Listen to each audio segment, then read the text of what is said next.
যে শোনো, নবীর কাছে চলে যাও, তোমার সলিউশনটা নবী মুস্তাফা বের করে দেবেন। সঙ্গে সঙ্গে ওই ব্যক্তি বিদ্যুৎ গতিতে নবী মুস্তাফার দরবারে দৌড়ে যখন চলে গিয়েছেন, যাওয়ার পরে বলছেন, ইয়া রাসূলুল্লাহ, ইয়া হাবিবাল্লাহ, নবী গো, আমি বড়ই পেরেশানি হয়ে আপনার কাছে এসেছি। আল্লাহ পাক রাসূল বলতেছেন যে বলো বলো বলো, তোমার কি পেরেশানি তুমি বলো। বলে, ইয়া রাসূলুল্লাহ, ইয়া হাবিবাল্লাহ, নবী গো, আমার সন্তান যখন অসুস্থ অবস্থাতেই ছিল, তখন আমি মান্যত মেনেছিলাম, সন্তান যদি সুস্থ হয়ে যায় জান্নাতের চৌকাঠে আমি চুম্বন দিয়ে দেব। কিন্তু নবী গো, আমার সন্তান সুস্থ হয়ে গেছে, এখন জান্নাতের চৌকাঠে আমি চুম্বন দিব তো দিব কি করে? নবী আমার বলতেছেন যে শোনো,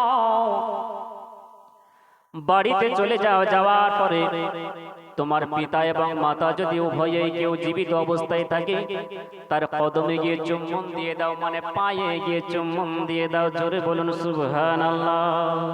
যদি মায়ের পায়ে চুম্বন দিতে পারো, তোমার মান্যত পূরণ হয়ে যাবে। তোমার জান্নাতের চৌকাঠের যে মান্যত তুমি করেছিলে, মান্যতটা তোমার পূরণ হয়ে যাবে।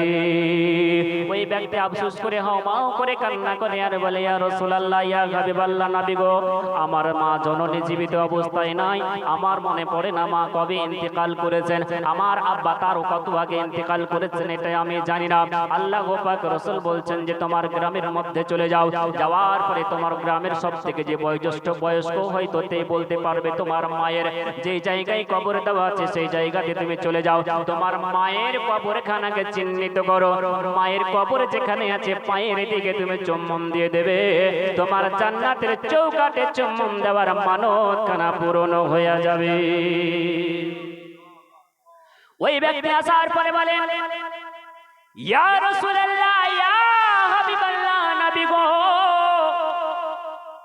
আমি গ্রামের মধ্যে গিয়ে সব থেকে বয়োজ্যেষ্ঠ ব্যক্তিকে খুঁজে নিয়ে এসেছি। ওই ব্যক্তিকে নিয়ে আমি কবরস্থানে গিয়েছিলাম, ওই ব্যক্তিটাও আমার মায়ের কবরখানাকে চিহ্নিত করতে পারেনি, আমিও নিজেও তো চিহ্নিত করতে পারিনি, কেউ চিহ্নিত করতে পারেনি। ইয়া রাসূলুল্লাহ, ইয়া হাবিবাল্লাহ, নবী গো, এবারে আপনি বলুন, তাহলে আমার মায়ের পায়ের কিভাবে চুম্বন দিব আর জান্নাতের চৌকাঠে আমার মান্যতটা কিভাবে পালন হবে? আল্লাহ পাক রাসূল বলতেছেন যে তুমি কবরস্থানে চলে যাও, যাওয়ার পরে তোমার একটা জায়গাকে তুমি চয়ন করো, মানে একটা জায়গাকে চুজ করো, পছন্দ করো, ওই জায়গাতে তোমার মায়ের কবরের আকৃতি এঁকে নাও। এটা মনে করবে এটাই হচ্ছে আমার মায়ের কবর, আর মায়ের কবর এঁকে নেওয়ার পরে ওই মায়ের কবরের পায়ের তলায় তুমি চুম্বন দিয়ে দেবে। তুমি যে মান্যত করেছিলে তোমার মায়ের মান্যত পূরণ হয়ে যাবে। তাহলে চিন্তা করেছেন যে মায়ের দরওয়াজাটা কত দূর দেওয়া হয়েছে।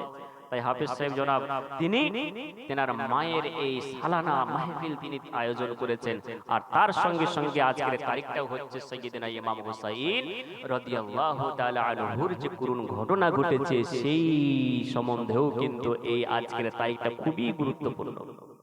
আপনাদের এদিকে ঢোল তসা তাবলা নিয়ে কোন বের হয় কি কেউ? হয় না, মাশাআল্লাহ, খুবই সুন্দর। এত করে বুঝিয়ে বলছি যে শোনো, তোমার বাপের 40 যখন হয় তখন কি করো? ঢোল তবলা নিয়ে বাজাও কি? তোমার মায়ের যখন 40 বছর কি হয় তখন ঢোল তবলা নিয়ে তোমরা আয়োজন করো কি? কত বলবো, কিছুতেই কিছু নাই। বলে তুই যা বলবি বল, আমি কান করে যে ঢোল। আর একটা কথা আছে যে বলে যে মানুষ যদি হয় তাহলে বুঝবে, কথা লক্ষ্য করেন, মানুষ যদি হয় তাহলে বুঝবে, আর কচুর পাতা যদি হয় তবেই কিন্তু সিজবে। অমানুষ কখনো বুঝবে না, আর বাঁশের পাতা কখনো সিজবে না। বাঁশের পাতা চিনেন? যতই সারাদিন আপনি জাল দিয়ে যান না কেন, রান্না করেন, সিজবে না।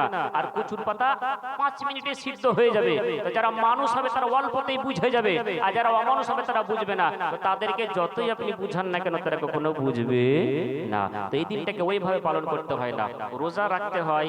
তারপরে ওই দিনটাতে রাত্রিবেলাতে, কালকে আগামীকাল যে রাত্রিটা আসছে, ওই রাত্রিতে আপনি নামাজ আদা করবেন, নফল ইবাদত করবেন, আল্লাহ পাকের কাছে কান্নাকাটি করে ফরিয়াদ করবেন। আল্লাহ পাক বলছেন আমি আমার ভান্ডার নিয়ে, মানে বাজেট নিয়ে বসে থাকি।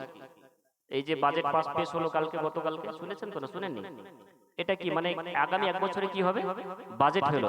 আল্লাহ তাআলা পাক রব্বুল ইজ্জত বলছেন যে দুনিয়ার জমিনে যদি সামান্য এরকম বাজেট হতে পারে, আমি আল্লাহ 18,000 মাখলুকাতকে সৃষ্টি করেছি, আমার বাজেট কত হতে পারে?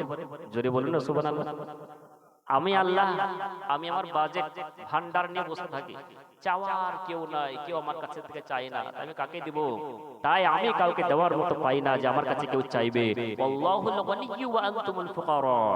আল্লাহ তাআলা পাক রব্বুল ইজ্জাতের কাছে আমাদেরকে চাইতে হবে, কারণ আমরা ফকির, আমরা দরিদ্র, আমরা হতদরিদ্র, আমাদেরকে চাইতে হবে, আমাদেরকে চাইতে হবে আল্লাহ পাকের কাছে কান্নাকাটি করে। আপনি যদি কারোর কাছে আসেন, আসার পরে যদি কোনো মাওলানা সাহেব হোক, কোনো ব্যক্তির কাছে হোক, আসার পরে ডাইরেক্ট আপনি বলছেন যে ভাই আমাকে 100 টাকা দাও তো, তাড়াতাড়ি করে আপনি 100 টাকা দাও, দিবে কি? দিবে না। তার অন্তরের মধ্যে তো আপনাকে বসতে হবে, তবেই গিয়ে আপনার সেই টাকাটা আপনি পাবেন। মুসলমান বলতে চাই যে মায়ের যে মর্যাদাটা, এই মায়ের সেবা করাটা একটা ভালো কাজ। এই কথাটাকেও আল্লাহ তাআলা পাক রব্বুল ইজ্জত বলছেন যে ওয়া আমিলুস সলিহাত, যারা সৎ কাজ করেছে কানাত লাহুল জান্নাতুল ফিরদাউসে নুজুলা।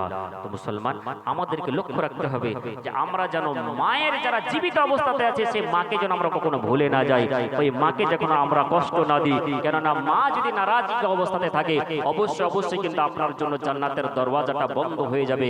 মা যদি রাজি হয়ে থাকে, আল্লাহ তাআলা পাক রব্বুল ইজ্জত বলছেন যে ওই মায়ের বদৌলতে ওই বান্দাকে আমি আল্লাহ ক্ষমা করে দিই। জোরে বলুন সুবহানাল্লাহ।